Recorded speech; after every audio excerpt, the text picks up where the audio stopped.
uma iniciativa da Escola São Domingos. E para a gente iniciar, estrear esse Papo de Valor, a gente trouxe uma jornalista, que é a Daniela Toffoli, para trazer esse tema que é Ops, tem um pré-adolescente na minha casa.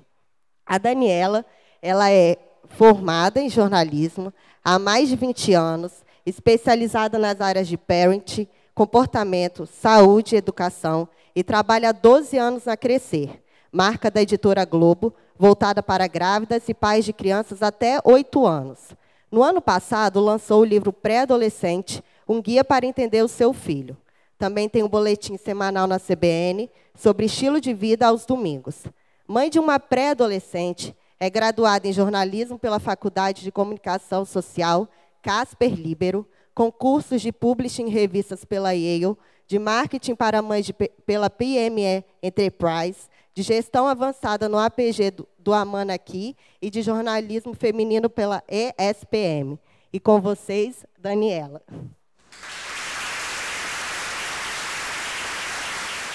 Eu trabalho na Crescer, como ela disse, há 12 anos. E lá na Crescer, a gente fala com grávidas e mães e pais com filhos até 8 anos. E sempre nesse tempo lá, principalmente as mães, mas os pais também, mandavam e-mail, até carta, chega lá ainda escrita, contando, vocês podiam aumentar, ampliar essa faixa etária, né? Meu filho já tem 9, já tem 10, e eu me sinto muito abandonado, porque não encontro informações sobre essa faixa etária. E aí a gente até chegou a fazer um estudo, e, enfim, já tem muito assunto para falar sobre primeira infância, e aí não aconteceu. Não dava certo aumentar a faixa etária, já tinha muita coisa para falar. E aí eu tenho uma filha, a Helena, que tem 10 anos hoje, e quando ela completou 8 anos, eu me vi nesse mesmo limbo que esses pais e essas mães. Comecei a pesquisar material, informação, livro, site, blog, revista, e nada, não tinha nada para pré-adolescente. A gente tem muito material para adolescente, que é outra fase. Eu brinco que é sexo, drogas e rock and roll total, né? Aí a gente vai falar muito dos assuntos da adolescência. Mas nessa fase dos 8 aos 12 ficava ali num buraco, não tinha nada. E comecei a escrever no Instagram um perfil para trocar com os pais e as mães amigas, contando quais eram as dúvidas, o que ali estava me desafiando, o que estava acontecendo na minha casa. E aí teve um convite do Globo, do Jornal Globo, para escrever uma coluna toda quarta-feira. E aí comecei, então, a escrever o Mãe de Twin, e então, daí, da coluna, veio esse convite para fazer o livro. E aí, quando eu comecei a pesquisar para o livro, eu descobri que, de fato, a gente quase não tinha estudos e pesquisas sobre essa fase no Brasil. Fora do Brasil, a gente tem muita informação, especialmente nos Estados Unidos e na Europa Ocidental. Então, a gente já tem muita publicação, muito cientista pesquisando sobre essa faixa etária.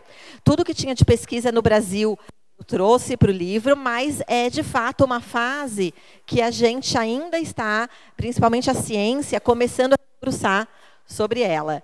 E é uma fase, se a gente parar para pensar, eu brinco que o pré-adolescente, mesmo se a gente pensasse hoje que a gente vai passar com a idade que a gente tem, por tudo que eles passam, a gente já sai correndo por aquela porta, né? Porque tudo muda. A sua voz, você um belo dia acorda, a sua voz não é mais a mesma, você está com espinha dos pés à cabeça, alguns deles, começa a aparecer o seio nas meninas, os pelos, né, do nada, a sua turma na escola, você passa do Fundamental 1 para o Fundamental 2, então você tinha 4, 5 professores, de repente você tem 12. Você mesmo para de se reconhecer, então você sabia que agia de um certo modo, de repente, a gente vai ver aqui de todas as mudanças cerebrais, você começa a reagir de outro jeito. Então, tudo muda nessa fase. Os amigos, o relacionamento com os pais, a mãe e o pai, que eram os super-heróis, né? Na primeira infância, era aquela coisa, minha mãe é a princesa, o meu pai é o herói. Eu descubro que não é bem assim, que eles também são falíveis, eles também erram. Então, você, como pai e mãe, perde o seu trono, mas, para eles também, eles descobrem que o mundo é muito maior do que a casa, o apartamento, ali aquela rotina que eles estão acostumados. Então, é muita mudança acontecendo em pouco tempo. A gente tem que dar conta de acompanhar, mas a gente precisa ter informação para explicar para eles o que está acontecendo. Então, é isso que a gente vai ver aqui um pouquinho hoje. Então, essa fase dos 8 aos 12 anos, e as mudanças acontecem especialmente no cérebro, todas as mudanças, inclusive as físicas, né, elas vêm do cérebro, e tem as escolares, as comportamentais, as de relacionamento, e é muito comum a gente contar, o meu filho era tão focado, ou ele prestava tanta atenção, me ouvia, e de repente ele está super inconstante, está desatento, de manhã acorda, está falando, no café da manhã, fala na boca, chega na hora do almoço, você pergunta, como foi na escola? Foi bom, legal. Mas o que você fez? Nada. Daí eles são monossilábicos, né? Você fala, a pessoa de manhã não parava de falar, na hora do almoço está muda, monossilábica, e à tarde volta falando o tempo inteiro. Então, eles são, de fato, inconstantes, eles são desajeitados, eles são desatentos, mas não é por culpa deles. Não é porque eles querem, não é porque eles querem te desafiar, querem te afrontar. O cérebro deles está em total ebulição. Desde que a gente nasce até quando a gente morre, é dos 8 aos 12 anos que a gente tem a maior quantidade de novas conexões neuronais.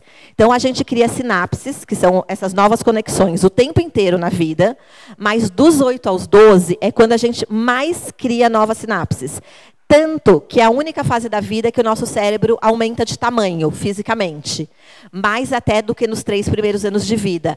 Até 5, 6 anos, os cientistas diziam que a grande janela de oportunidade era até os 3 anos, que de fato é, mas dos 8 aos 12 a gente tem uma nova, enorme janela de oportunidade, com novas conexões cerebrais sendo formadas o tempo inteiro.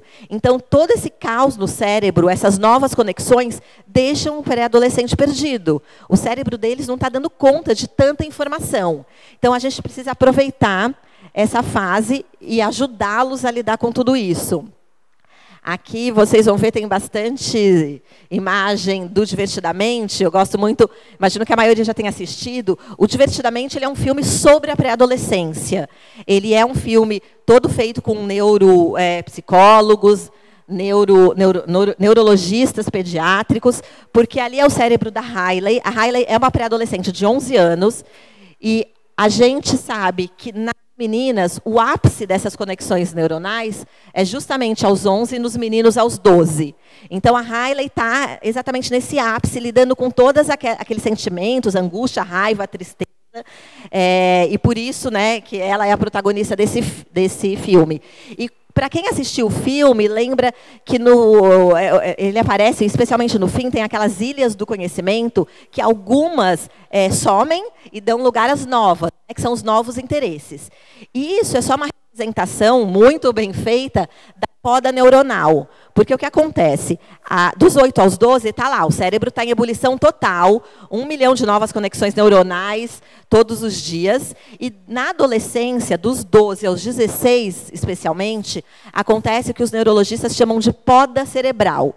Todos aqueles neurônios, aquelas sinapses que não estão sendo utilizadas, são jogadas no lixo. Elas são podadas para dar lugar, dar espaço para aquelas novas que foram formadas funcionarem, trabalharem melhor. É como se acontecesse uma limpeza, uma faxina cerebral, para que as novas potencialidades possam funcionar de uma melhor maneira. Então, quando a gente vê aquelas ilhas do conhecimento sendo implodidas e nascendo as novas, é esse processo da poda neuronal que está acontecendo no cérebro dos nossos filhos.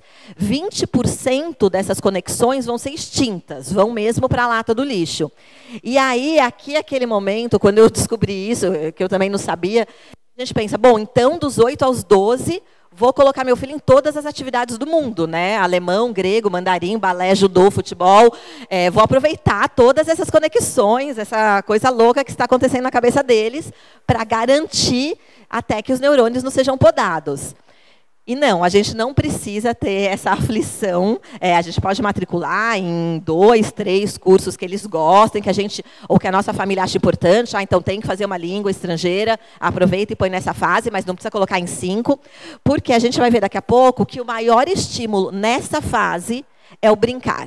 Então a gente precisa estimular os nossos pré-adolescentes a brincarem. É uma fase que muitos deles já não querem mais brincar. E aí é nosso papel, como pai e mãe, ficar ali um pouco cutucando. Claro que eles não vão brincar igual brincavam na primeira infância. Não adianta dar o mesmo carrinho e a mesma boneca, o mesmo brinquedo. A gente tem que saber também que brinquedos a gente vai oferecer para eles. Mas é brincando ainda nessa fase, e por isso é importante a gente garantir um tempo livre na agenda deles, que todas essas potencialidades, todas essas novas sinapses vão acontecer. Mais do que a gente sair aí malucamente matriculando em todos os cursos extras. E uma outra pergunta que sempre me fazem é quando acaba tudo isso. A boa ou má notícia é que a gente acreditava que era aos 18 anos, e não, é até os 24 anos. Hoje a adolescência vai até os 24 anos, só que o cérebro está de fato maduro. Mas, porque eu sei que muita gente fica desesperada, né? Esse amadurecimento é progressivo, tá? Então, um ano vai estando melhor do que o outro. Esse amadurecimento acontece de trás para frente, então começa ali no tronco cerebral, vai passando pelo hipotálamo, hipófise, e então chega no córtex pré-frontal. No córtex pré-frontal é a área do nosso cérebro que regula os nossos impulsos. Então, é ali que toda essa história da ansiedade, não ter foco, se sentir inseguro, por isso que isso ainda está muito cru no cérebro dele, ainda não chegou lá.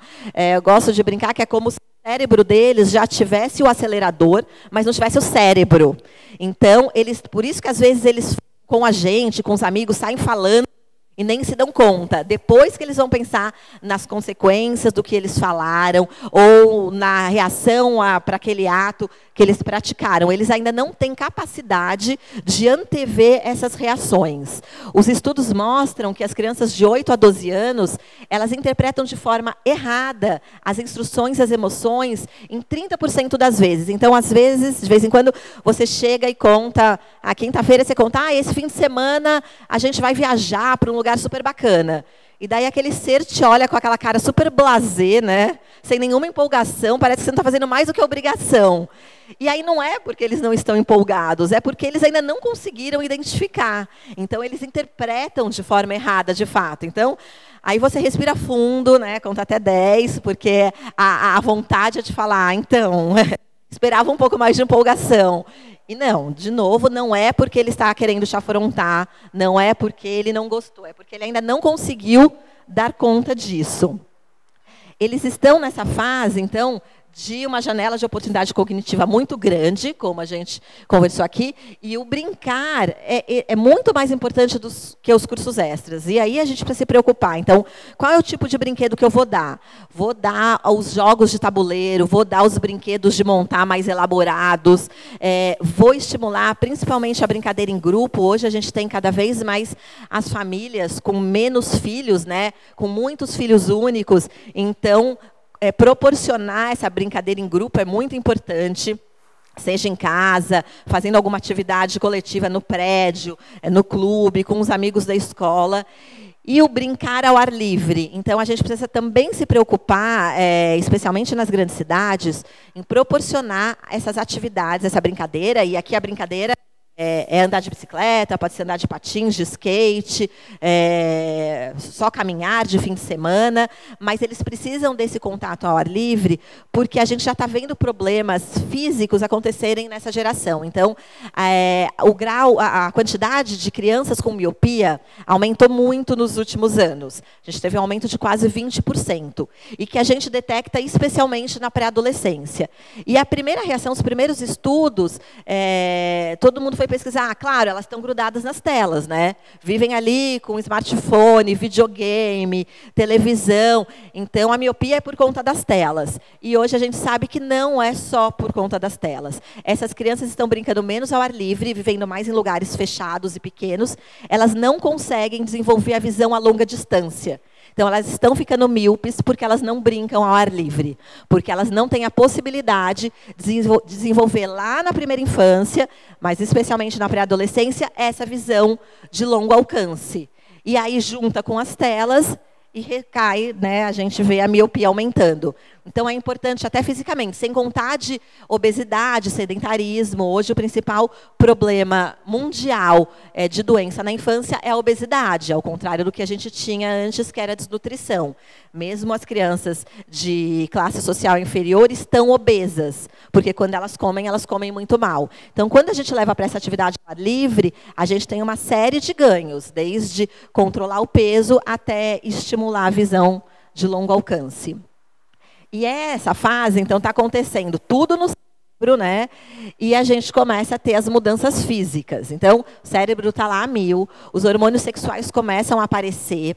Um outro mito grande que a gente tinha na pré-adolescência e na adolescência é que tudo a gente colocava a culpa nos hormônios, né? Ai, tá agressivo, é a testosterona. Ai, ela tá dramática, é por conta dos hormônios sexuais, porque logo vai menstruar. E hoje a gente sabe que não é por conta dos hormônios, é por conta das mudanças cerebrais, da falta de amadurecimento do córtex pré-frontal. Então, os hormônios deixam de ser os grandes vilões, o cérebro assume esse papel, mas são os hormônios sexuais que dão o start para todas as mudanças físicas.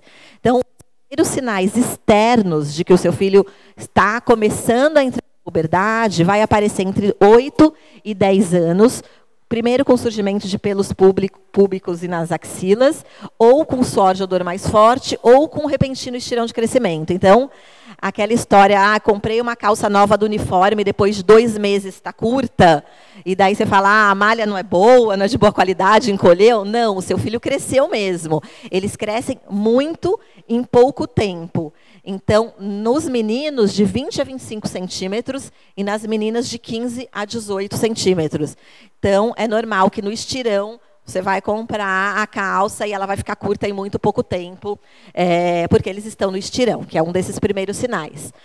O suor com odor, ele acontece, né, entre os 8 e 12 anos, começa a aparecer, e aqui é importante a gente saber que a gente não pode usar o antiperspirante nessa fase, porque esse tipo de desodorante estimula os hormônios sexuais e pode adiantar a puberdade. Então, dos primeiros sinais até a puberdade de fato, leva de 2 a 3 anos. Se a gente usa cosmético, seja shampoo, seja desodorante, que tenham alguns tipos de componentes químicos, como os parabenos, a gente estimula essa puberdade precoce. Então, quando ele começa a ter suor com odor, pode usar o antitranspirante, que é um pouco mais difícil de achar, que geralmente não é o aerosol que eles gostam, tem que usar o antiperspirante e tomar cuidado, tem muita, e principalmente as meninas que ficam mais ali, já começam a se interessar por cosméticos, querem usar os desodorantes caseiros.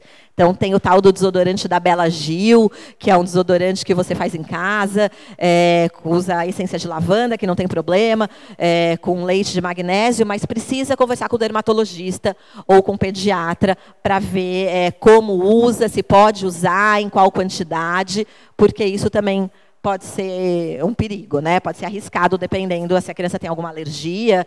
Então, a gente precisa tomar cuidado com isso.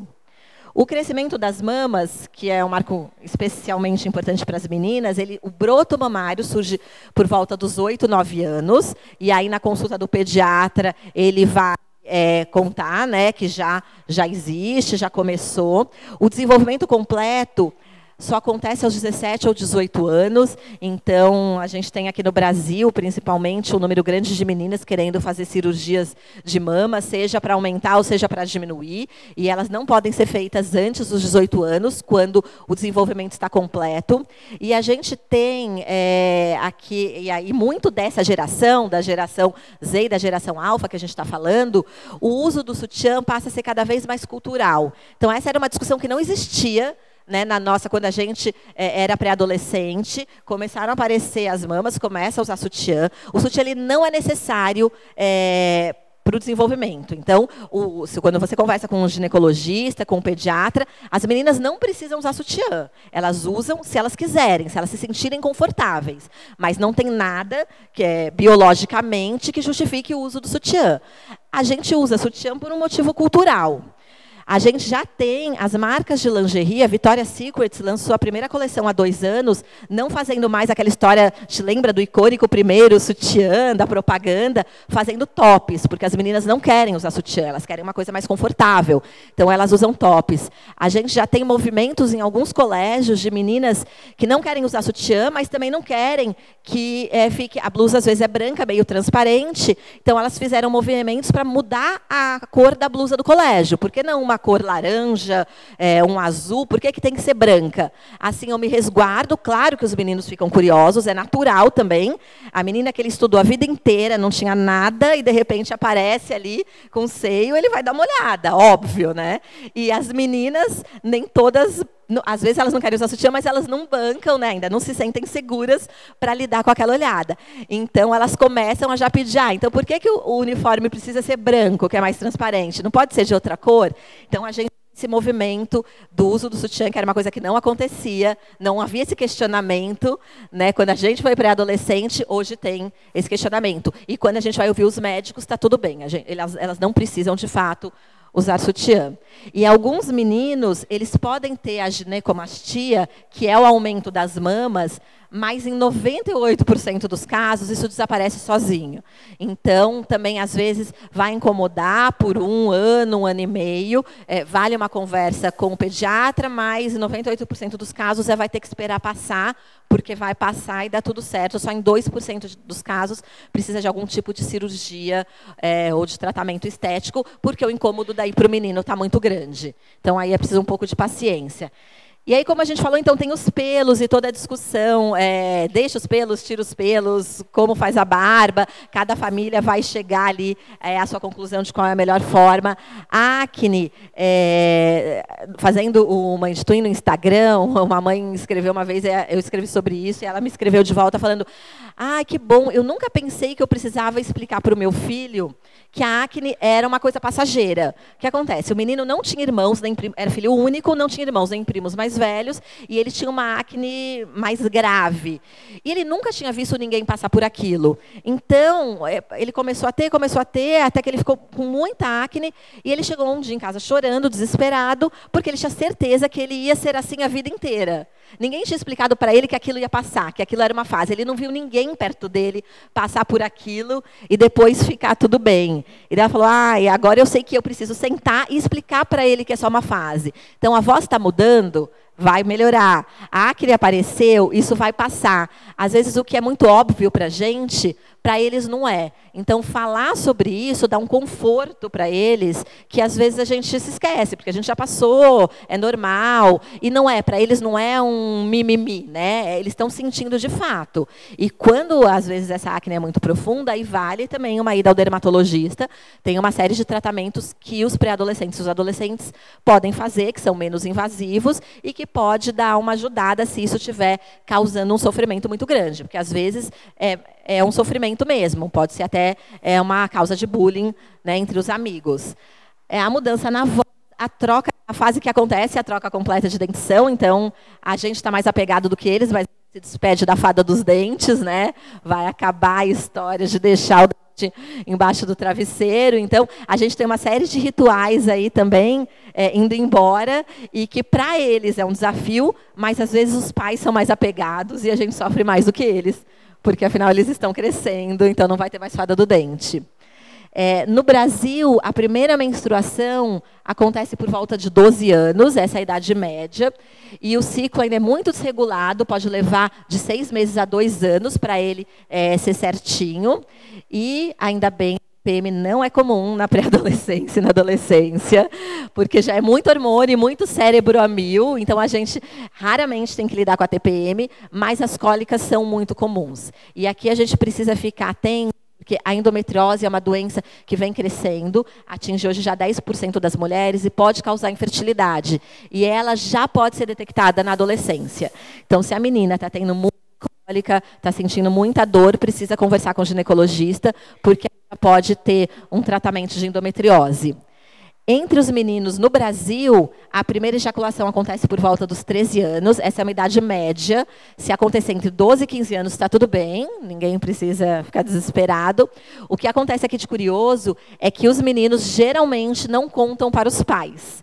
eles não se sentem à vontade. E aí, diferente das meninas, que não dá muito para disfarçar, né? Alguém precisa comprar absorvente, enfim, os meninos, geralmente, eles não têm com quem conversar. Então, claro que a gente não vai ficar lá todo dia, e aí, já aconteceu, né?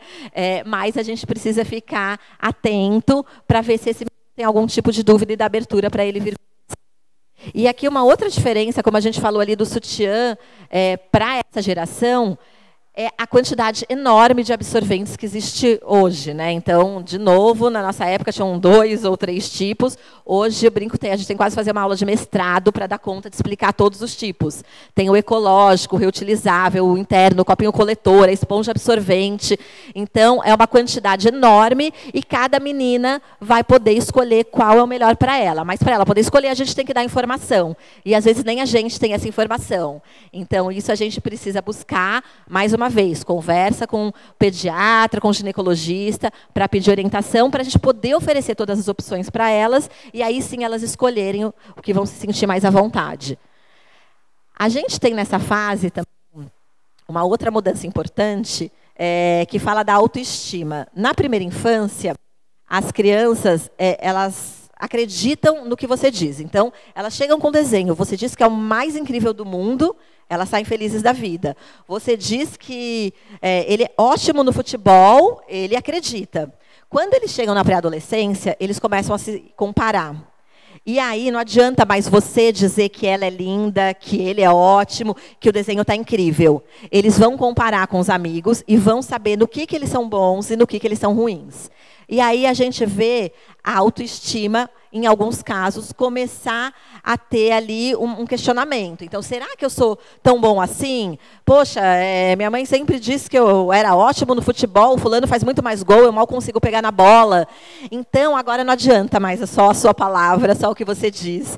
Claro que a gente precisa continuar incentivando, mas aquele cuidado que a gente teve lá na primeira infância de não elogiar à toa, né, não elogiar qualquer coisa, aqui não adianta. Bom, porque eles se comparam, eles sabem, eu sou péssimo no futebol. E aí o que você faz? Então tá, você é ruim no futebol, não tem jeito, mas você é ótimo no violão, vai super bem na matemática, enfim, você precisa achar quais são os pontos fortes do seu filho e mostrar que ele até pode ser ruim em alguma coisa, mas ele tem outras que ele se destaca. E aí a gente precisa valorizar esses pontos fortes. Aqui também é quando a gente conta o que aconteceu com a gente nessa fase. Então, quando eu tinha a sua idade, eu também não era bom nisso, eu tinha dificuldade em tal matéria, eu não conseguia me dar bem com tais coisas, porque aí ele se sente acolhido. Ele fala, poxa, meu pai, minha mãe, eles também passaram por isso, então eu vou conseguir. Então, é muito importante contar a sua experiência. Se for necessário levar algum tratamento, então, como a gente falou lá da acne, está causando desconforto, a gente tem, especialmente com as meninas, muito isso de aí começar a comparar mesmo o corpo, o cabelo. Então, fulana tem o cabelo assim, eu queria ter igual. Ela é alta. A gente ainda tem o padrão estético que a gente tem imperando ainda é o padrão europeu, alta, magra e loira. E aí também é nossa função apresentar essa diversidade estética, né? Então, quantas possibilidades a gente tem de beleza. E esse é o momento que a gente pode tirar partido da internet, né? É o momento que a gente pode, então, usar todo esse mundo digital a nosso favor. Olha quantos youtubers, quantos influenciadores tem dos mais diferentes modos, das mais diferentes formas, gordo, magro, alto, baixo, ruivo, de todos os tipos. Então, a gente pode trazer isso e mostrar. A gente não precisa mais ficar só lá na capa de revista ou na novela que está na TV. A gente tem um mundo para apresentar essa diversidade estética, que é muito importante nessa fase, porque aí elas conseguem se comparar com quem é mais parecido. Então, olha, tem essa fulana que é super diferente, que é linda também, e eu me identifico nela. Então, a gente precisa fazer esse papel de mostrar essa diversidade. E aqui, o que pode parecer contraditório, dá liberdade para que os nossos pré-adolescentes tentem, e eles vão errar nas primeiras vezes.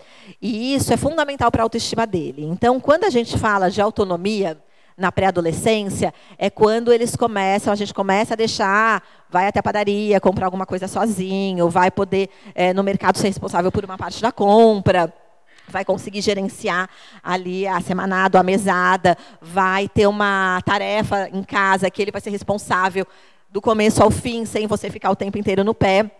Nas primeiras vezes, isso vai dar errado, ele vai errar, vai voltar com o troco errado, não vai fazer aquela tarefa bem feita. E a nossa ação, nossa reação é já ir lá ajudar, né? Corrigir, refazer, ficar no pé. E a gente precisa se controlar um pouco. A gente precisa deixar que eles tentem, que eles errem e que eles aprendam com esses erros. Porque só assim a gente vai conseguir dar autonomia. E aí, quando a gente pensa, mas eles vão errar, a autoestima vai piorar. Porque eles vão perceber, poxa, não consigo nem na padaria voltar com o troco certo. Não. A partir do momento que você confia e dá uma tarefa para eles vão se sentir super valorizados, ainda que eles errem. Então, pode ser que eles voltem com o troco errado, você vai ensinar, da segunda vez vai melhorar, na terceira eles vão acertar. Mas eles vão se sentir valorizados por você confiar, por você dar uma tarefa para eles, que eles possam fazer sozinhos, do começo ao fim, mesmo que eles errem. Então, é muito importante a gente começar a ter esse olhar e dar esses novos desafios para eles. E aqui é bacana, porque nessa fase dos 8 aos 12, eles ainda não vão fazer aquela cara horrorosa que eles vão fazer na adolescência quando você pede para ir até a padaria. Eles ainda vão achar divertido. Eles ainda vão achar divertido começar a lavar a louça. Na adolescência, socorro, né? Aí vai ser outra briga.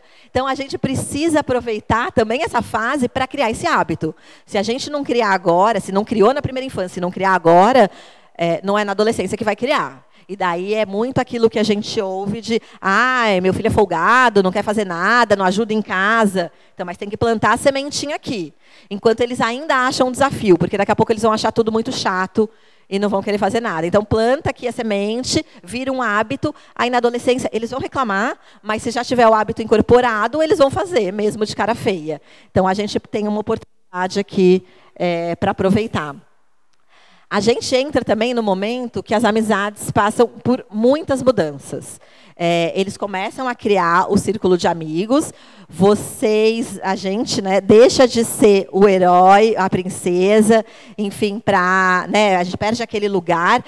Para muitos pais e mães, é um momento de luto mesmo, é sofrido. Eu brinco que a Helena ela fez 8 anos, depois de 2 meses eu mudei de óculos. E daí ela chega e fala assim, jura que você vai usar esse óculos horrível? Eu falei, nossa, até ontem eu descabelada, era linda, maravilhosa, e agora, de repente, o óculos é horroroso. Então, eles começam, então você perde aquele posto. Eles ouvem muito os amigos começam a ter uma influência, mas eles ainda não encontraram a turma deles, como na adolescência. Eles ainda não têm ali a tribo, a turma fixa. Então, é a turma do esporte, é a turma da música, é a turma do teatro, é o grupo nerd. Eles ainda estão circulando muito, porque eles ainda estão procurando essa turma. Então, por isso que é muito comum, eles mudam de melhor amigo com uma frequência que eu falo, mal dá para decorar o nome, né? A cada 6 meses tem um novo melhor amigo. E tudo é muito, né, nessa fase. Também brinco que é a fase drama queen total, né? Tudo é um drama. Briga com a melhor amiga, depois de 3 semanas é outra melhor amiga. Daí você fala, mas e aquela fulana que estava ali tão sentida porque discutiu? Então, é normal. Eles ainda estão experimentando, eles estão trocando de melhores amigos, e é bacana que isso aconteça, para que eles possam encontrar o lugar deles. É com esse grupo que eles vão dividir todas essas angústias, que são a mesma fase. Então, aquela história da acne, né, da espinha, o meu amigo também tem. O meu amigo também ficou de castigo porque o pai colocou. Meu amigo também está triste porque não foi bem na prova. Então, é com o grupo que eles vão percebendo que tudo isso não está acontecendo só com eles. E aí, é muito bacana, de novo, a gente estimular esse contato com o grupo presencial, porque essa é uma geração que está nas redes sociais, ainda que elas não tenham as próprias redes sociais, elas estão sabendo o que está acontecendo, e nas redes sociais o mundo é cor-de-rosa, né?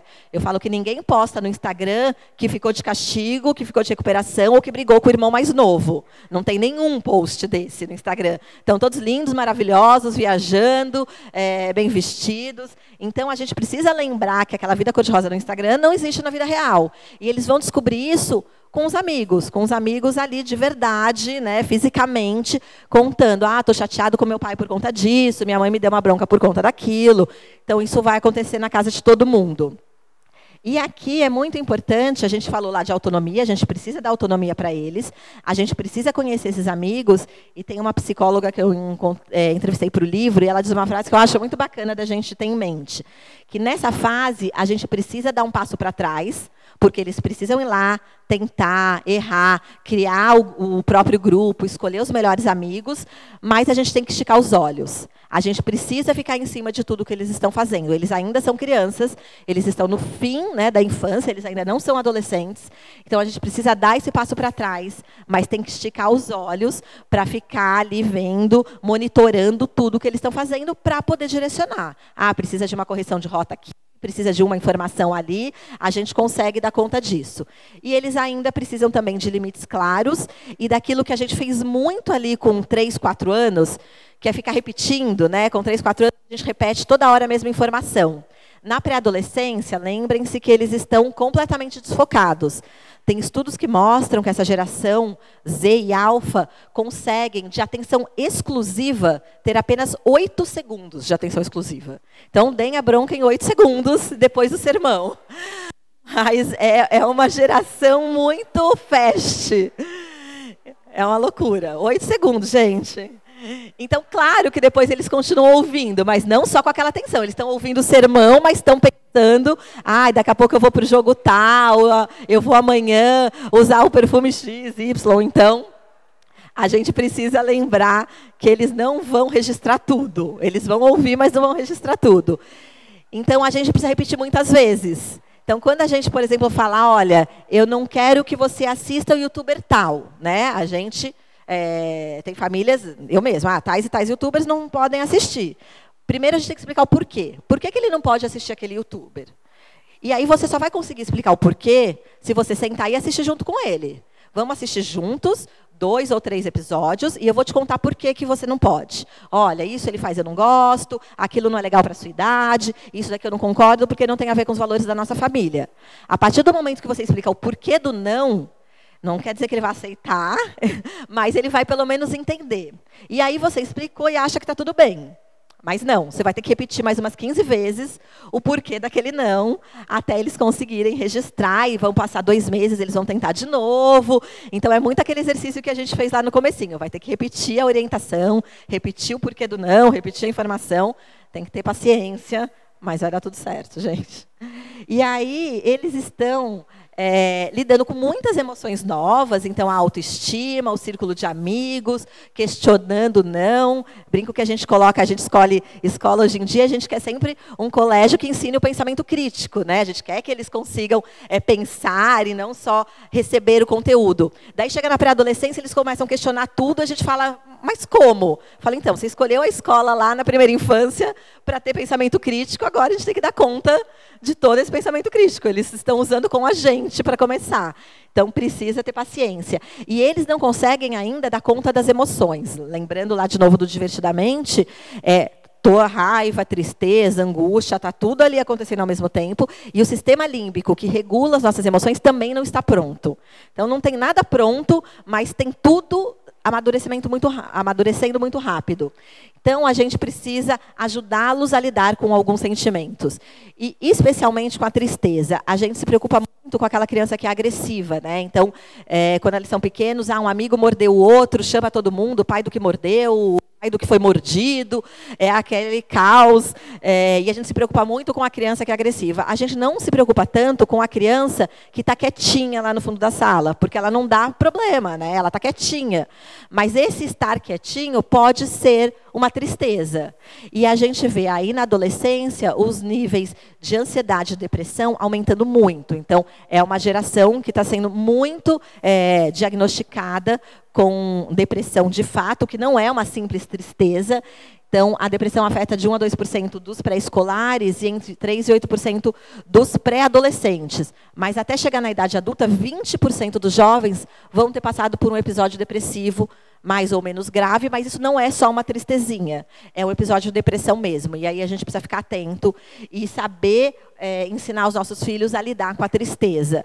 É muito difícil, voltando lá para as redes sociais, quando eles olham lá um mundo lindo, cor-de-rosa, e só na minha casa está um horror. Não, então, não é só na sua casa que está um horror. A gente precisa dar ferramentas para que eles lidem com a depressão e com a ansiedade. A ansiedade, e aí aqui a culpa não é de ninguém, se a gente pensar, eles nasceram numa época que tudo é já, né? É tudo. Tira foto, vê no celular. Manda mensagem, recebe na hora no WhatsApp. Vai assistir série, não tem intervalo, né? Eu assisto todas as temporadas de uma vez. Eu não preciso nem esperar o intervalo acabar para assistir. Então, é tudo muito... Eu quero esquentar comida, põe no micro-ondas 2 minutos. É tudo muito instantâneo, né? Eu falo, vai até para a Disney, tem Fast Pass, né? Ninguém precisa esperar na fila. Então, a gente vai ensinar esse pessoal a esperar como, né? Porque não dá, enfim. É quase, eu brinco lá em casa que a gente quase cria momentos de espera. Toda sexta-noite a gente assiste um filme que foi um clássico da minha infância. Então, toda sexta-noite, pode assistir, pode comer na frente da TV. E aí a gente começou a assistir De Volta para o Futuro. Assistiu um, e o 1 acaba super para começar o 2, né? E a gente assiste em DVD, super, super antigo ali o negócio. E daí estava o DVD 2 lá. E daí a Helena, na hora, falou, não, a gente precisa assistir o 2, eu preciso saber o que vai acontecer. Falei, não, a gente vai assistir o 2 sexta-feira que vem. É um filme por sexta. Nossa, daí aquela coisa, né, pré-adolescente, drama queen. Ai, que injusto, como você é má, o filme está aqui, ainda é cedo. Eu falei, filha, eu esperei 2 anos para assistir no cinema. Daí ela falou, não, tá tudo bem, a gente pode esperar só uma semana, tá ótimo. Né? Então é isso, a gente tinha que esperar o filme estrear, a gente tinha que esperar o intervalo acontecer. E hoje eles não esperam, não por culpa deles, nem por culpa nossa. Né? É o mundo que eles nasceram, essa sociedade muito ansiogênica que os especialistas chamam, mas a gente tem que, então, ensiná-los a lidar com essa ansiedade. Né? O WhatsApp, na adolescência especialmente, começam a ter os primeiros namoros. Ai, o menino não respondeu de volta, a menina não respondeu, já não gosta mais de mim. Então, calma, né? Não está todo mundo escravo das redes sociais. Então, a gente precisa ensiná-los que tem um tempo de espera. E aqui, quando eu fui fazer o livro, por conta dessa história de ansiedade e depressão, tem um capítulo só sobre isso, eu entrevistei a doutora Janaí, que é a maior especialista em depressão e ansiedade na pré-adolescência e na adolescência. E a minha angústia como mãe era saber, né, o que você quer saber? Como eu previno, né? O que eu faço para prevenir? Não quero que meu filho, que a minha filha tenha ansiedade ou depressão. Bom, não tem, né, uma fórmula mágica, mas ela diz uma coisa que é muito bacana, que eu acho importante a gente ficar atento, que é escutar o seu filho de coração aberto. Na pré-adolescência, eles ainda chegam e contam tudo para a gente. Muito sem filtro, até às vezes você tem até mais informação do que você precisava, o que é ótimo. Então, eles chegam e contam na pré-adolescência, o que não vai acontecer tanto na adolescência, naturalmente, porque tem coisas que eles vão contar só para os amigos. Tem coisas que eles vão ter liberdade para contar para você, se você ouviu com o coração aberto na pré-adolescência. Mas quando eles chegam para contar, aí às vezes eles vão contar uma coisa que eles fizeram na escola que não foi bacana, ou até que um amigo do prédio fez, e, enfim, que você não concorda. E, geralmente, nosso primeiro instinto, eles começam a contar, uma coisa errada, a gente já começa o sermão, né? Ai, mas onde já se viu? Por que você fez isso? Ou você acha que o fulano devia ter feito? E você começa a falar, começa o sermão. E além deles pararem de escutar depois de 8 segundos, o que acontece é que eles vão parar de te contar.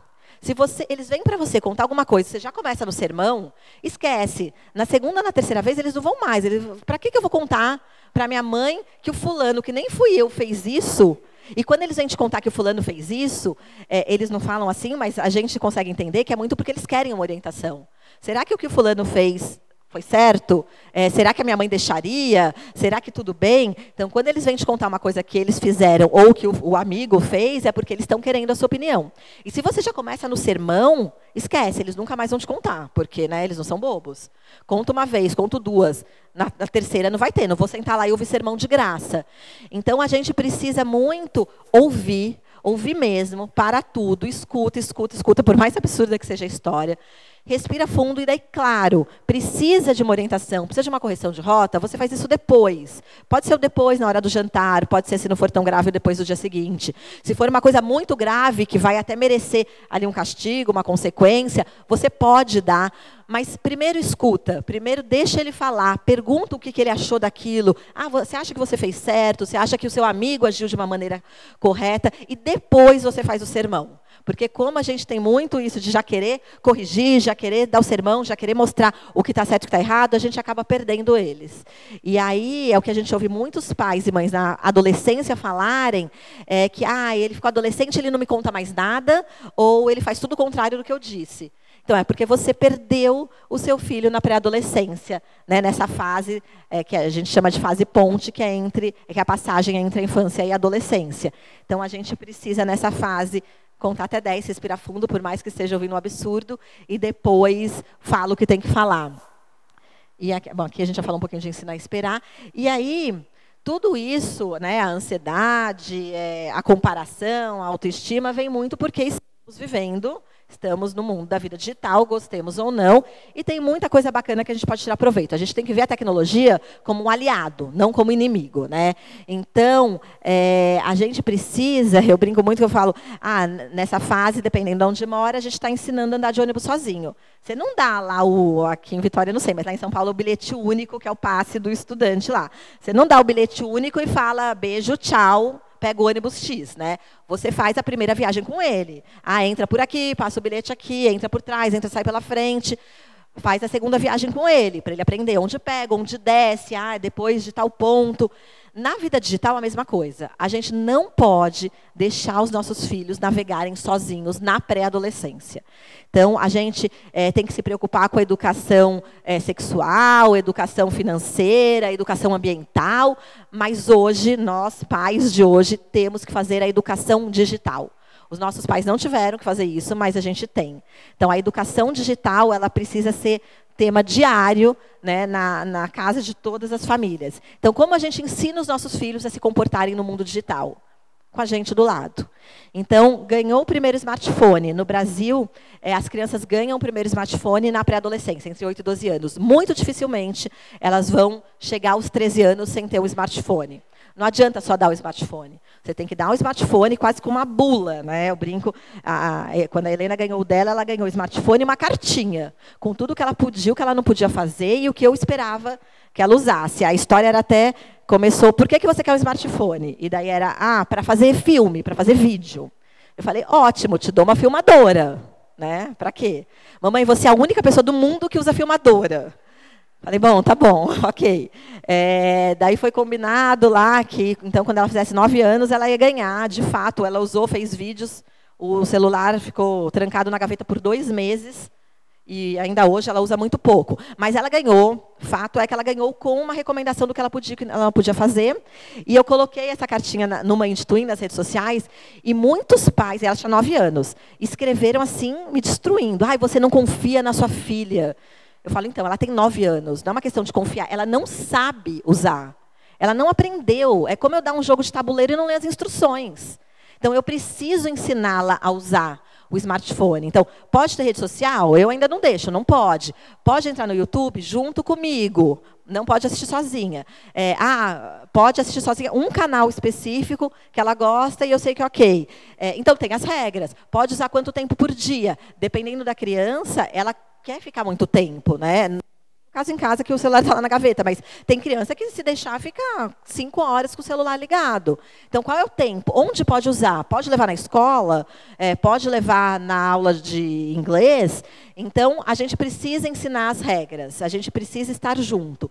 E a gente precisa, por mais chato que às vezes seja, assistir a série tal, o youtuber Y, primeiro para descobrir se é bacana para a idade deles, e depois, para se achar que não, para ter esses argumentos para usar por que ele não pode assistir ainda. Então, dá trabalho. Fazer educação digital dá muito trabalho. Mesma coisa com senhas de redes sociais. Se a família optou por deixar ter rede social, as redes sociais não permitem, né, a idade de 13 anos para todas elas, o WhatsApp 16 anos. Então, em tese, nem poderia. Mas a gente sabe que, na vida real, eles acabam tendo contato com um dos amigos. E aí, a gente tem a senha, né, nas redes sociais. O professor Cortella, o filósofo, ele fala, não é uma questão, não é nenhuma dúvida. Tem. Na pré-adolescência, tem. Porque você tem que ver junto, ensinar o que postar. Na adolescência, não. Na adolescência, aí eles já vão estar educados digitalmente, eles vão saber andar sozinhos no mundo digital. Mas se você não fizer isso na pré-adolescência, na adolescência você não vai ter a senha dele. Então, daí você faz o quê? Então, aqui também é uma oportunidade para a gente, eles ainda não vão fazer tão cara feia de compartilhar a senha com você. E é isso, concorda que entra na rede social tal, já combina, eu tenho a senha junto. E aí, na adolescência, aí não. Aí eles já sabem o que pode e o que não pode fazer, e eles precisam ter a privacidade deles. Nessa idade, eles ainda não precisam ter essa privacidade. Então, a gente precisa combinar as regras claras do uso de smartphone, de redes sociais. Tem uma perguntinha básica, quando eles estiverem na dúvidas, que é assim, o meu avô ficaria constrangido se visse isso? Né? Se visse esse post, essa foto, esse texto? Se a resposta for sim, não posta. Né? Então, se o seu avô não pode ver, é porque não é para postar. Se tudo bem com ele ler aquilo ou vir aquela foto, está ótimo.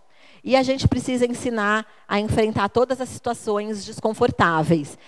A gente tem cada vez mais pedofilia, dependência de jogos, cyberbullying, o sexting, que é a divulgação de conteúdos sensuais.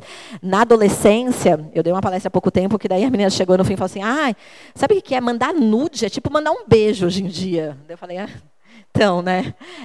Eles encaram o nude como um beijo, mas e aí? Ela sabe que aquilo pode ser printado? Tá lá na rede dela, mas qualquer um hoje pode dar print e isso ir para qualquer pessoa do mundo. Eles ainda não conseguem, principalmente na pré-adolescência, lembra? O acelerador está pronto, o freio não. Eles não conseguem ter dimensão daquela reação. Então, postei uma foto tal, festa do pijama. Meninas na festa do pijama, né? Essa idade é super a idade disso. Posta todo mundo de camisola. Dependendo, às vezes, está lá de camisola, sentada, mas com a perna aberta, sem querer, não teve nenhuma malícia. Mas colocou uma foto, foi para a rede social, alguém printou, cai numa rede de pedofilia. Elas não conseguem imaginar tudo isso. É muito para elas. Então, a gente precisa contar que isso pode acontecer.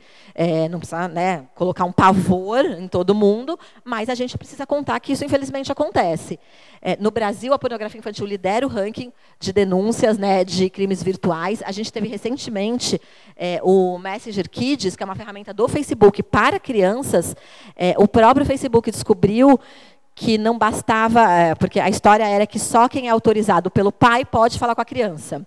E eles descobriram que havia um problema mesmo de programação, e quando tinha, então, eu autorizei o tio a ter o Messenger Kids, mas se o tio autoriza um amigo, também pode. E aí você não tem mais controle. Então, eles desativaram uma série de contas e agora estão trabalhando no novo Messenger Kids. Então, mesmo as ferramentas ditas seguras para as crianças não são tão seguras. A gente vê no YouTube Kids, vira e mexe, tem alguma notícia de, até na Peppa Pig tem conteúdo erótico. Então, a gente não pode, ainda que seja uma ferramenta para criança, a gente não pode deixá-los usando sozinhos, porque elas têm vários ali buracos, são passíveis de erro. Tem, então, por conta da vida digital, o cyberbullying ganhando, né, um espaço muito grande. Então, 25% dos pré-adolescentes e adolescentes dizem que já sofreram ataques virtuais. E aqui, as meninas são as maiores vítimas, porque as meninas ficam ali no tititi, né, na fofoquinha. Os meninos vão para o bullying físico, né, resolvem ali na hora do recreio, partem ali para a briga mesmo. As meninas ficam ali eternamente no cyberbullying, falando mal uma da outra. E aqui tem um filme que eu super indico, é um filme brasileiro, para vocês assistirem sem os filhos, porque ele é muito forte, chamado Ferrugem. É um filme que mostra como o cyberbullying pode destruir a vida de algumas famílias, não só de quem sofreu a agressão, mas de quem praticou a agressão. Não vou dar spoiler aqui, mas o agressor pratica muito sem querer, justamente por isso. Ele ainda não dá conta da real dimensão do que ele fez, aonde pode chegar. E daí chega, enfim, né, extrapola tudo que ele poderia imaginar, e aí gera uma série de consequências, e a gente vê como, por uma quase besteira, acaba com a vida de vários jovens, tanto dos agressores quanto dos agredidos. Então, é um filme que é super forte, mas ele é bem importante da gente assistir para se dar conta disso. E aqui tem uma outra coisa muito importante. Quando eu assisti o filme, eu falei, nossa, mas nenhum desses jovens, nenhum deles, aqui já são adolescentes no filme, nenhum adolescente chegou em casa e contou para a mãe ou para o pai o que estava acontecendo com o grupo. Nenhum. Se só um adolescente tivesse contado para um pai ou para uma mãe, esse pai ou essa mãe talvez tivesse intervido. E aí, o que a gente faz com essa informação? Se a gente, como pai ou mãe, recebe, né, essa informação. A gente, de novo, estamos aqui loucos no grupo de WhatsApp de mães, né? É o grupo da escola, é o grupo do prédio, é o grupo do inglês, é o grupo do balé, é tanto grupo do WhatsApp que a gente quase nem dá conta. E a gente precisa usar essas ferramentas também para proteger os nossos filhos. Então, vamos usar, né? Hoje o contato é super fácil. Claro, não precisa expor no grupo, o fulano está sofrendo tal ataque, ou o ciclano está atacando, mas vamos chamar esses pais e essas mães para conversarem. Chama ali no privado, no WhatsApp, conta. A gente precisa criar essa rede de proteção. A gente precisa compartilhar informação, né? Esse compartilhamento de informação pode salvar um adolescente que esteja sofrendo cyberbullying. Então, às vezes a gente fica, mas eu estou me intrometendo, né, na vida da família. É muito parecido aqui com aquela campanha da violência contra a mulher, né? Que houve um vizinho, uma vizinha gritando para chamar a polícia. Então, aqui a gente ouve uma história de alguém que está sofrendo bullying ou cyberbullying. A gente tem que se meter. Claro que tem jeito de fazer isso, né? É só ali ter um pouco de bom senso, mas a gente precisa, sim, avisar as famílias, porque a gente pode estar evitando aí um problema maior.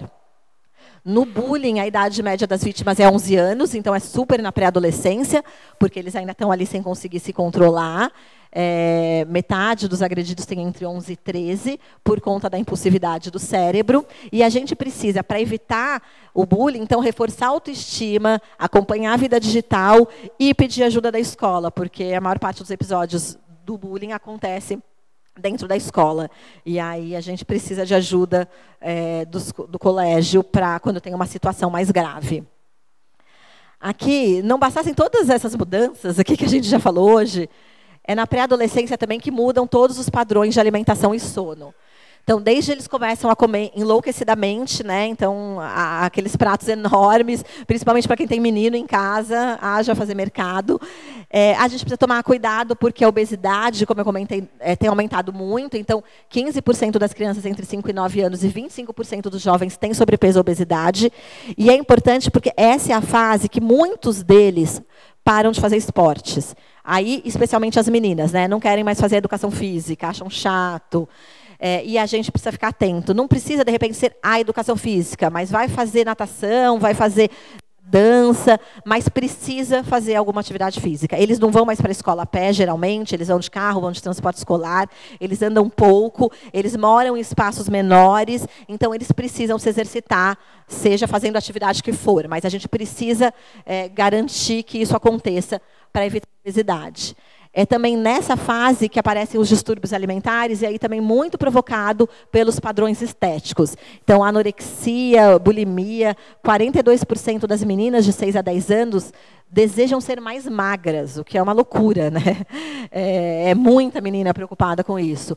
4 em cada 5 tem medo de engordar. E aí a gente precisa ver também como a gente, enquanto família, lida com isso. O que a gente comenta do corpo alheio, como a gente lida com o nosso próprio corpo, como muitas famílias têm feito dietas restritivas, então glúten, lactose.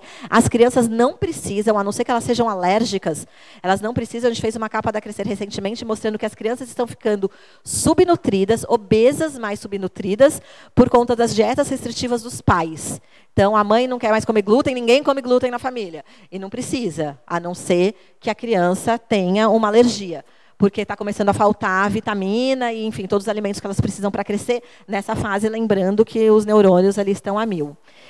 Então, a gente precisa tomar cuidado com tudo isso. E com sono, é a fase também que eles começam a enrolar mais ainda para ir para a cama, né? Você sempre fez aquela rotina bonitinha, né? Desde a primeira infância, para dormir bem. Chegou na pré-adolescência, começa a briga, né? Só mais 5 minutos, só mais 10 minutos. E não é por culpa deles. A melatonina, de fato, ela acaba sendo liberada no nosso corpo mais tarde, na pré-adolescência. Tem um atraso de 1 hora. Então, se a criança ia para a cama às 9, agora é natural que ela vá às 10, e não porque ela está querendo, de novo, afrontar as regras da casa. Ela não tem a liberação da melatonina. Então, na pré-adolescência, quando tem esse atraso da melatonina, elas vão dormir mais tarde, elas precisam de pelo menos 9 horas de sono, mas quanto mais as pesquisas mostram que quanto mais elas dormem, melhor elas melhoram a concentração e a memória. E aí elas têm um melhor desempenho acadêmico. Então, quanto mais elas dormirem, melhor. Mas não adianta botar para dormir muito cedo. E aí a gente tem uma questão até de que, e aí é uma questão do nosso sistema de ensino no Brasil, que horas acorda, se mora muito longe da escola, às vezes acorda muito cedo para poder começar a aula. E aí aí é uma briga, né? Porque daí a gente quer que durma cedo para acordar cedo, mas daí não tem melatonina. Então, a gente precisa ajustar aí esses horários para garantir pelo menos as 9 horas de sono. E começa essa preguiça generalizada, mas aí aquilo que a gente conversou antes, começar os hábitos nas tarefas diárias, para que depois, na adolescência, quando essa preguiça se apossar deles, porque vai se apossar, eles já consigam fazer tudo direitinho. Aqui a gente tem uma outra questão que é criança não namora, a gente sabe, ponto, né? Criança não namora, mas e pré-adolescente? Pré-adolescente namora? Então, pré-adolescente ainda não namora, mas eles começam a se interessar. Eles começam a falar desse assunto. Vai chegar em casa, o primeiro, a fulana está gostando do fulano, o ciclano mandou um bilhetinho para outra. Então, até os 12, esse assunto vai surgir. E aqui, muito diferente da primeira infância, na primeira infância sempre a gente tem aquela história, ele veio me perguntar como nascem os bebês. E daí a orientação é, responda só quando ele vier te perguntar e responda o mínimo, só o que ele quer saber. Não começa ali a dar uma aula de biologia, porque ele não vai dar conta na primeira infância. Na pré-adolescência, a recomendação é o contrário. Se ele não vier falar com você, você precisa tocar no assunto. Por quê? Porque esse assunto está rolando, queiram vocês ou não. Eles estão falando disso no recreio, estão falando disso no transporte escolar, estão falando disso no grupo do prédio. E aí, como eles estão conversando disso, a informação que vai chegar pode ser a que não é a que a sua família concorda. Não são os valores da sua família. Então, se você não toca no assunto, ele vai achar que o legal é sair beijando um monte de menina porque um amigo do prédio falou. E é isso que a sua família acredita? Pode ser que sim, enfim, daí você vai orientar, pode ser que não, você vai contar quais são os valores da sua família. Então, a gente precisa tocar nesse assunto. É claro que não é assim, hoje, depois do jantar, 9 horas, vamos falar sobre sexo e namoro, né? Que eles vão sair correndo. Então, tem que ser ali orgânico, tem que ser natural. E aí, de novo, vamos tirar partido da tecnologia. Aproveita uma série, vira e mexe, tem essas séries, a menina está apaixonada pelo menino. Aproveita a série, aproveita um livro que ele está lendo. Então, usa esses ganchos para a conversa ser natural. Conversa ali no carro, está ouvindo uma notícia no rádio, pega esse gancho e vai tocando no assunto. Não vai marcar no relógio, mas precisa falar disso. Então, precisa contar quais são os valores da sua família, no que a sua família acredita, e deixar essa porta aberta também para ele tirar as dúvidas, né? Então, a gente tem uma série também de pressões começando a acontecer. Então, o primeiro beijo no Brasil, o primeiro selinho acontece entre 10 e 13 anos, o primeiro beijo de língua entre 13 e 15, mas, às vezes, esse beijo acontece não é nem porque o menino e a menina querem, é porque o grupo está pressionando. Então, tem a pressão do grupo. Tem um livro... Aí sim é para eles esse livro, mas é bacana ler junto. O nome é gigante, mas é O Dia em que Minha Vida Mudou por causa de um chocolate das Ilhas Maldivas. E a continuação é O Dia em que Minha Vida Mudou por causa de um pneu furado em Santa Rita do Passa Quatro. E esse livro, que é super para a idade deles, é um livro para pré-adolescentes, um deles fala sobre o primeiro beijo e mostra como o casal foi ali... tinha uma torcida, eles vão para a primeira viagem, o primeiro acampamento, a primeira noite com o colégio, e como tem uma pressão do grupo para que aconteça esse primeiro beijo e como isso se desenrola. Então, tem essa pressão acontecendo e a gente precisa orientá-los, né, fortalecê-los para que eles só cedam a pressão se eles quiserem, se eles estiverem se sentindo à vontade. Aqui, uma outra conversa muito importante que a gente precisa começar na pré-adolescência é quando eles começam a ter as aulas de biologia sobre corpo humano, e a gente precisa falar de 2 assuntos que também a gente não falava muito na nossa época. O primeiro é preservativo. Essa geração não viu ninguém morrer de HIV, ainda bem, felizmente. Mas, por conta disso, eles não estão usando preservativos. Não estão usando tantos que a gente tem um crescimento nas DSTs de 5.000% de sífilis entre os homens jovens em 5 anos, e tem uma supergonorreia resistente a vários tratamentos que os médicos não estão sabendo lidar. Foi uma capa nossa da Galileu, inclusive. Agora já virou um problema muito grave de saúde pública, mas essa geração não usa preservativo. E até por conta, a gente tem vários outros métodos anticoncepcionais que também não tinham, né? Tem a pílula do dia seguinte, então, vou usar preservativo para quê, então? Para quê? para não pegar sífilis nem morrer com a supergonorreia. É difícil, a gente também tem que ficar martelando na cabeça deles, mas é isso, eles não viram ninguém como os millennials viram, ficando muito doente por conta do HIV, então, para eles não é uma ameaça. Por isso que é mais difícil ainda de convencê-los. E a gente precisa falar muito com essa geração, era uma conversa que também não existia sobre consentimento. Então, o que antes a gente nem falava, quando começava a falar de namoro e sexo, hoje a gente precisa falar não só para os meninos, mas também para as meninas, sobre consentimento. Então, os dois querem, quando querem, como querem, e tudo bem mudar de ideia, porque tem muito aquele papo, ela queria, ela mandou mensagem, ela combinou, ela marcou, ela fez, ela aconteceu, chegou na hora, não quis. Tá tudo bem. Tudo bem não querer um beijo, tudo bem não querer ter a primeira relação, tudo bem. Só que a gente precisa ensinar os dois lados a respeitarem e, principalmente, se posicionarem. Então, saber dizer o não e saber ouvir esse não. Então, essa é uma conversa que também a gente precisa começar a ter na pré-adolescência para que eles já estejam fortalecidos para, na adolescência, poderem dizer ou escutar esse não. E aqui o último capítulo, que depois a gente vai abrir para as perguntas. A gente vai falar um pouquinho sobre o trabalho no futuro. A gente tem essa geração Z e geração alfa, né, nossos filhos, que vão chegar ao mercado de trabalho em 2035, e tem um relatório novo aqui da WGSN. A WGSN é a maior consultoria de tendências e pesquisas do mundo, e eles acabaram de soltar esse relatório que chama Geração Alfa, Aprendendo a Desacelerar. É muito bacana, porque fala muito dessa história que a gente já conversou aqui sobre a sociedade ansiogênica, mas tem uma parte inteira de mercado de trabalho, e ela conta que metade dos empregos de hoje vai desaparecer, não existe. Uma parte vai se transformar, vão ser novas profissões, mas tem uma parte que vai desaparecer e ponto. A gente vai ter índices de desemprego, não só no Brasil, como no mundo inteiro, muito mais elevados. E muito por conta da inteligência artificial. Os robôs vão mesmo começar a fazer uma parte desses trabalhos, e aí a gente precisa pensar em quais habilidades esse mercado de trabalho vai querer em 2035. E são as habilidades que os robôs não conseguem fazer. Então, criatividade, resiliência, essa capacidade de trabalhar em grupo, a maturidade emocional, tudo que os robôs não conseguirem replicar, é o que o mercado de trabalho vai valorizar. Então, quando a gente escolhe a escola, a gente tem que pensar, claro, no vestibular, porque, infelizmente, ainda é o jeito que eles entram nas faculdades hoje, não tem como fugir disso, tem que pensar nisso, mas a gente precisa ver se a escola valoriza, então, o trabalho em grupo, o pensamento crítico, a criatividade, a paciência, essa conexão real entre os próprios estudantes e professores, os estudantes e a comunidade, essas habilidades sociais vão ser cada vez mais importantes, porque isso o robô não vai conseguir fazer. E essa geração é uma geração que vai ter uma grande ruptura de modelo de vida e que vai ser um grande choque para a gente, porque eles não terão, muito raramente eles terão casa própria, não pelas dificuldades financeiras que acontecerão, mas porque para eles isso não é mais um valor, não é mais um status de segurança como foi para a gente. Eles acreditam na economia compartilhada. Então, não tem carro. O Detran, semana passada, divulgou pela primeira vez no Brasil, a gente teve uma queda do número de carteiras de habilitações sendo emitidas. Essa geração não quer ter carro, porque tem Uber, tem táxi, tem mais metrô, tem mais transporte público. Eles acreditam e usam a economia compartilhada. Então, não vai ter casa própria, não vai ter carro, carteira assinada vai ser cada vez mais raro, a gente vai ter CLT sendo substituída por PJ. Então, é um novo modelo de vida. De novo, não é uma escolha deles, não é uma escolha nossa, não adianta muito brigar.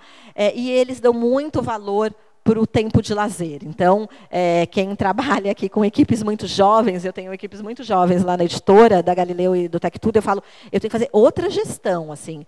O que brilha os olhos deles não é o que brilha os olhos de outras equipes. Eles não se prendem mais só por salário ou por fazer uma carreira passo a passo na empresa. Eles querem desafios, eles têm muita necessidade de serem o tempo inteiro, receberem feedback o tempo inteiro, serem elogiados o tempo inteiro, o que é muito difícil, né, no mercado de trabalho, e eles valorizam muito esse tempo de lazer. Então, eu quero uma empresa, quero trabalhar em um lugar que me permita também ter uma vida ali social possível e que eu possa, inclusive, fazer o meu trabalho voluntário, que eu possa tocar paralelo à minha startup. Então, é um outro jeito de trabalhar. Eles acreditam não só na economia compartilhada, como no consumo consciente. No ano que vem, pela primeira vez, nos Estados Unidos, né, país mais consumista que temos, pela primeira vez a venda de roupa de segunda mão, de brechó, vai passar o número de roupas vendidas pelo fast fashion. Então, isso mostra como o consumo muda. Eu não me importo mais em comprar roupa nova ou com a marca tal, que é um desafio para as marcas, inclusive. Tudo bem eu usar uma roupa de segunda mão. Isso é um valor para mim. Tanto por conta de sustentabilidade, essa é uma geração muito preocupada com sustentabilidade, e ainda bem, né? Senão o planeta vai acabar, mas eles têm muito essa coisa do consumo consciente. Com esse consumo consciente, os valores são outros. Eu não preciso mais ter um trabalho que eu fique 12 horas e que me dê um salário XYZ para mudar de carro todo ano. Isso não é mais um valor para mim. E aí, às vezes, parece que eles são folgados, né? Você não quer se esforçar para ser o melhor, para ter o cargo X ou Y. Não é porque eles são folgados, eles realmente não acreditam. Essa é uma geração, a geração Z e Alfa, eles são economicamente conservadores, eles nasceram na crise, não só no Brasil, como na crise do mundo. Ao contrário dos millennials, que nasceram no auge do crescimento econômico, a geração Z e Alfa, ela nasceu na crise. Então, ela é muito conservadora economicamente, ela não sai gastando alucinadamente, só que ela é muito ativista social. Então, empoderamento, questões de gênero, tudo isso é importante.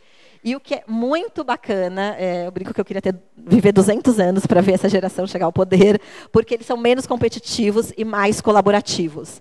Para eles é um valor, eu não preciso só eu ganhar, vamos ganhar todos juntos. É muito essa ideia de, tem como todo mundo sair ganhando, mesmo que todo mundo ganhe um pouquinho menos.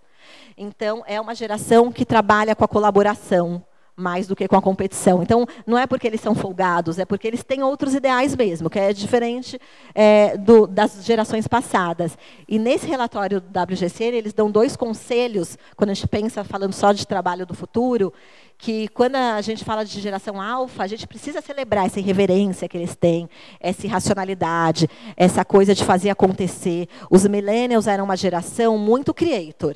Eles criavam, tinham 1000 ideias.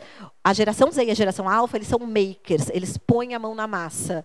Então, enquanto lá no Instagram os millennials ficavam curtindo e compartilhando, os nossos filhos, eles querem criar o perfil no Instagram, eles querem criar o canal no YouTube, eles não querem só curtir e compartilhar, eles querem fazer, eles querem colocar a mão na massa.